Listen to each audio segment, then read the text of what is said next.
이제 사기를 하기가 되게 쉬워진 거예요. 너무 규모가 커지고 창궐하고 있는 수준이고 잡을 수 있는 수사력은 점점 더 떨어지고 사기의 천국이에요 지금.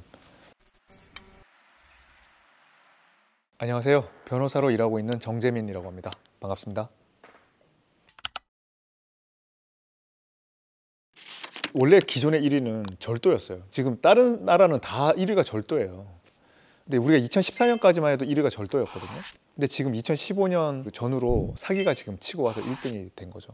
그러니까 일단 절도가 좀 줄어들기도 했어요. 절도가 줄어드는 거는 CCTV 때문이에요. 집을 털다 그러면 현금도 많고 뭐 보석도 있고 금목걸이도 있고 막 그랬잖아요. 근데 요즘 누가 집에 현금을 많이 놔둡니까? 그냥 다 은행에 있는 거죠. 신용카드에 있는 거죠. 다 전자상거래 하는 거잖아요.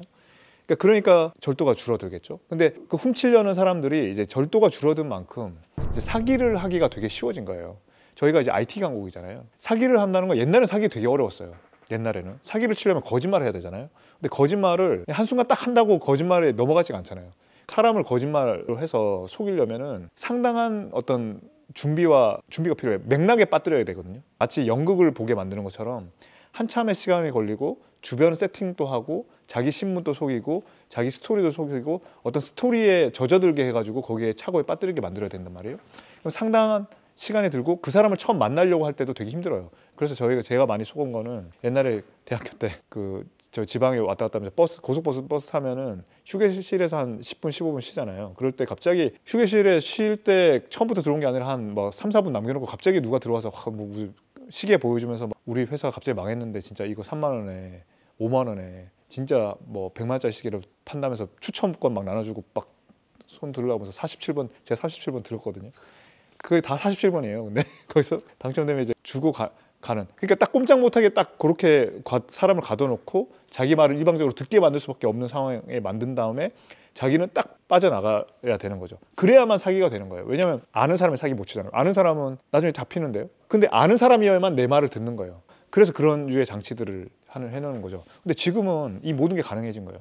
아는 사람이 아니라도 내 말을 들어주고 사기꾼의 말을 들어주고 그리고 도망도 쉽게 갈 수 있고 뭐냐면 비대면 온라인인 거죠. 이제 온라인으로 얘기하고 SNS로 얘기하고 막 하다 보니까 그 말을 들어주는 사람이 있고 그것도 대량 한 번 쫙 뿌리면 대량으로 반응하고 그리고 잡을 수도 없고 신원도 안 노출되고 뭐 그러니까 사기가 점점 펼칠 수밖에 없죠. 우리는 또 IT 강국이고 또 다른 한편으로 또 이런 거 잡기도 어려울 뿐더러 수사력도 이제 많이 약화돼 가지고 그런 것들이 복합적으로 지금 작동하면서 사기가 그냥 막 1등이 돼버린 것 같습니다.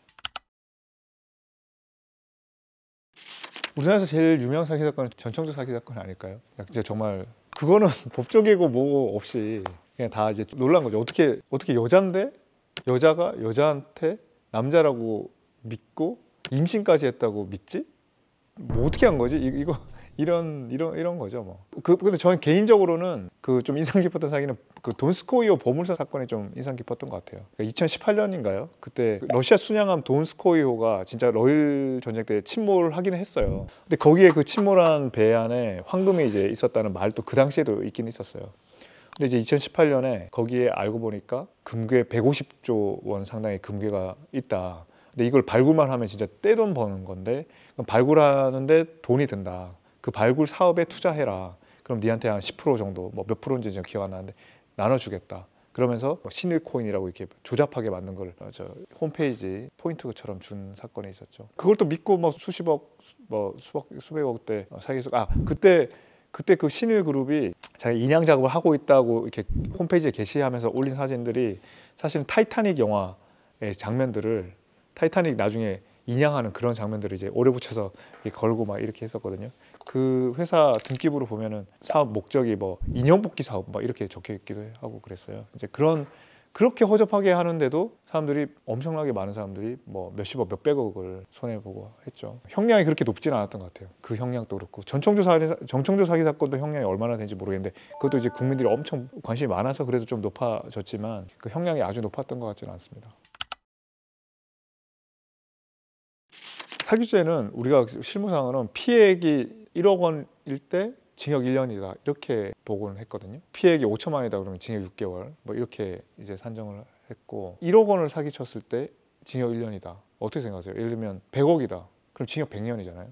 그러니까 근데 사기죄의 형량을 세게 가져가지 못하게 되는 거는 결국 사기범이 잡혔잖아요. 일단 잡히면 어떻게든 제일 중요한 건 돈을 잃어버린 거잖아요. 이 사람 피해자들이 돈을 좀 주게 압박하는 거죠. 계속 그 과정에서 어떻게든 조금이라도 돈을 좀 더 주게 압박해서, 그러면 그러다 보면 사기꾼들이 어디서 돈을 조금 가져와요. 그러니까 가져와서 피해 회복을 조금씩 한단 말이에요. 그럼 이제 피해 회복을 했으니까 어느 정도 좀 감형을 해주고, 뭐 그렇게 그런 과정들이 좀 반복되는 것 같아요. 저는 지금 사기와의 전쟁을 선포해야 된다고 생각하거든요. 우리가 사기 너무 심각하거든요. 사기가 너무 창궐하기 때문에 사기꾼들은 정말 지금보다 훨씬 더 세게 처벌해야 된다고 생각합니다. 지금 형량이 좀 낮다고 생각합니다. 변호사가 이렇게 말하면 안 될 것 같은데 1년에 1억을 기준으로 해서 좀 2년이라고 딱 2년 아니지만 이게 점점 이게 상승폭이 좀 완화는 되겠죠. 저만 해도 그냥 매일 하루가 멀다고 스미싱 문자 이런 거 받잖아요. 저희 페이스북 키고 인스타 키면 맨날 그런 로맨스 스캠 같은 거 와요.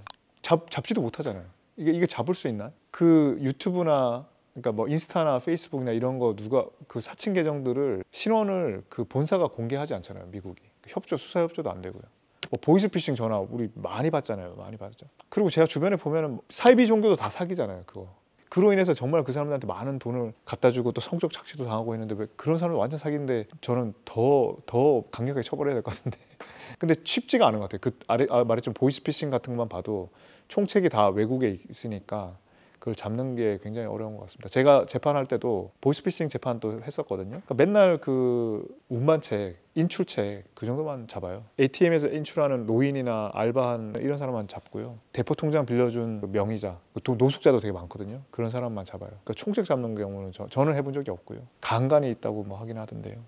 그만큼 어려운 거죠. 사기는 수사나 재판도 되게 힘들어요. 우리가 절도나 폭행은 증거 확보하기 되게 쉬워요. 그냥 때린 순간, 훔친 순간 딱 그냥 확인이 되는 거잖아요. 이 때렸다 이런 게. 그럼 재판하기도 쉽고 수사하기도 쉬운 거예요. 수사라는 거는 재판을 위한 증거를 모으는 작업이잖아요. 그러니까 때리는 거 영상만 하나 확보하면 되죠. 맞아서 전치 몇 주 나온 진단서만 확보하면 되잖아요. 근데 사기는 이 말을 다 들어봐야 돼요.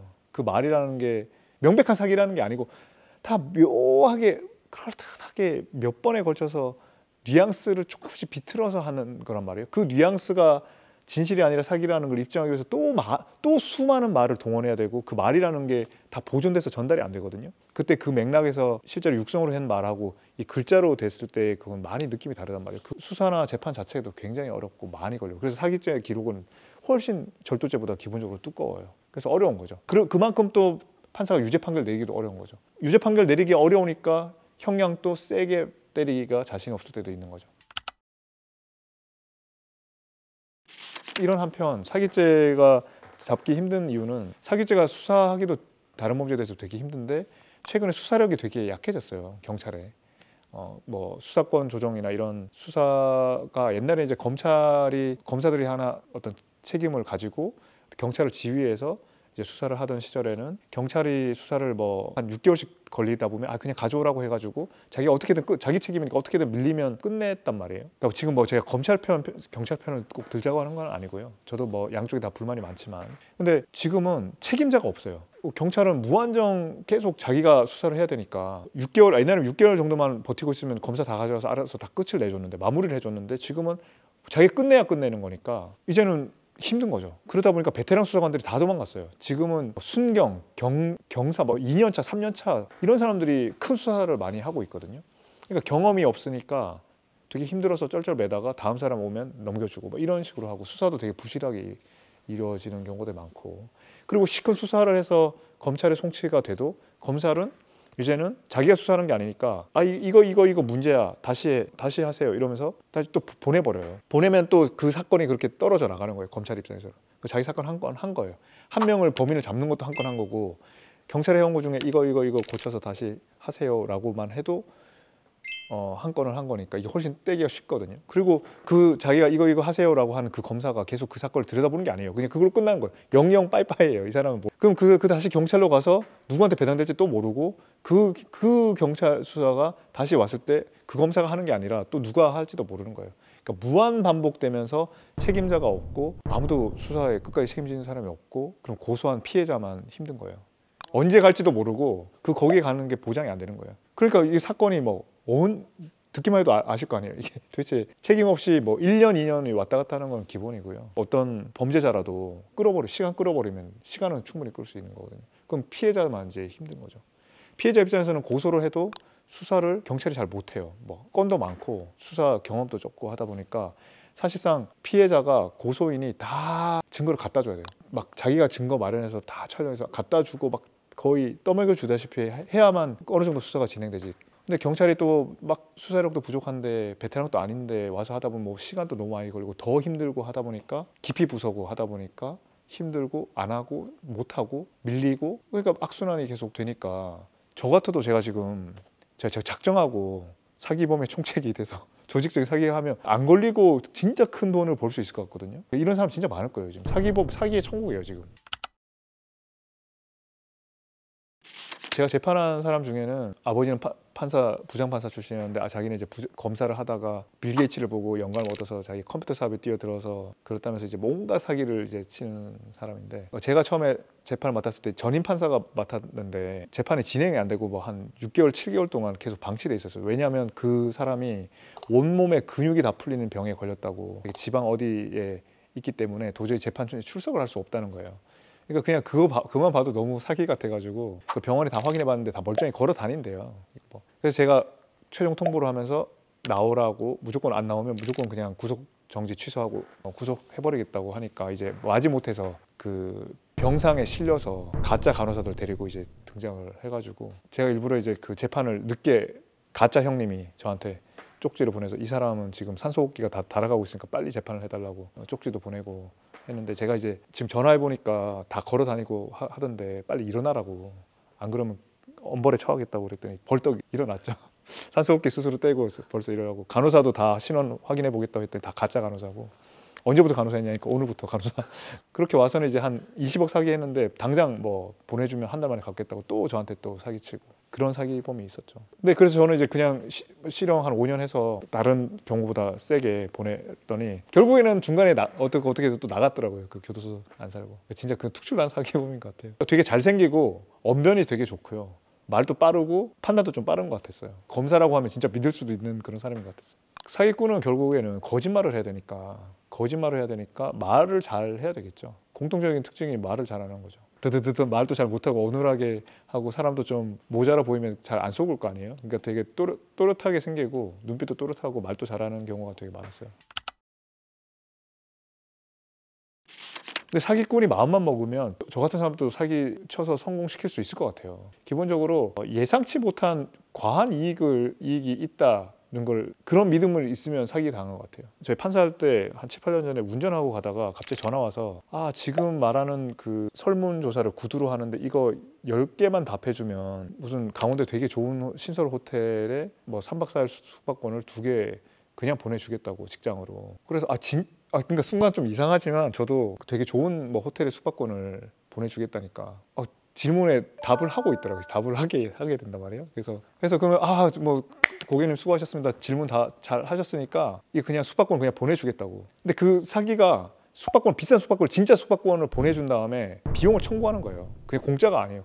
내가 언제 공짜로, 이걸 왜 공짜로 줘? 내가 언제 공짜로 준다고 했다고 하면서 그렇게 그냥 비용을 청구하고 안 하면 그 관이자를 부과하고 뭐 그런 사기였대요. 저도 이제 근데 좀 이상한 것 같은데 진짜로 이거 답하면 주나요? 몇 번 확인한 다음에 준대요. 그래서 고객님이 보내드릴 테니까 직장 주소를 말하라고 그래서 제가 법원을 얘기해 줬더니 끊어버리더라고요. 이제 법원이니까 제가 안 당한 거지, 그냥 일반 직장이었으면 직장을 보낸 다음에 그 비용 다 청구했겠죠. 직장 주소가 하필 법원이어가지고 살았죠. 사기 피해자가 되게 많이 힘들어요. 그러니까 저도 그게 좀 처음에 이해 못하다가 좀 이해를 하게 됐는데, 예를 들면 절도 피해자다. 자기는 그냥 순수한 피해자예요. 근데 사기 피해자는 자책을 많이 해요. 근데 저는 이거는 되게 절도와 사기의 그 기본적인 범죄 구성 요건의 차이가 있는 거거든요. 절도는 절취예요. 절취라는 거는 타인의 점유를 그 주인의 의사에 반해서 타인이 그냥 절도범이 그냥 훔쳐가 버리는 거예요. 그냥 이 주인은 가만히 있는데 그냥 훔쳐가 버린 거예요. 범죄자가 다 한 거예요. 근데 사기는 거짓말을 가해자가 하잖아요. 그걸 피해자가 듣고 착오에 빠져요. 그리고 착오에 빠져서 처분 행위를 스스로 해줘야 돼요. 스스로 자기 손으로 돈을 내줘야 되는 거예요. 자기 손으로. 그러니까 사기를 당하면 그 바보 같은 거짓말에 내가 바보같이 속아버린 거 자체도 굉장히 자책할 수밖에 없고, 남이 가져간 게 아니라 내가 스스로 다 내준 거예요. 전청조도 그런 거죠. 다 내주는 거잖아요. 그러니까 그런 자책감이 엄청 크겠죠. 와, 나 이렇게 바보였나? 그리고 엄청 기분이 더럽겠죠. 막 내 몸속에 영혼 속에 다 들어와서 날 다 빼가 버렸으니까. 그러니까 사기를 당하고 자기가 너무 괴로워서 자살하는 사람도 봤고요. 그 자책감에 벗어나는 게 되게 힘들어하는 것 같아요. 자기 스스로 바보 같은 짓을 했다는 거 자책감이 되게 큰 것 같습니다. 그러니까 진짜 사기는 나쁜 놈인 거예요. 사기를 치는 놈은.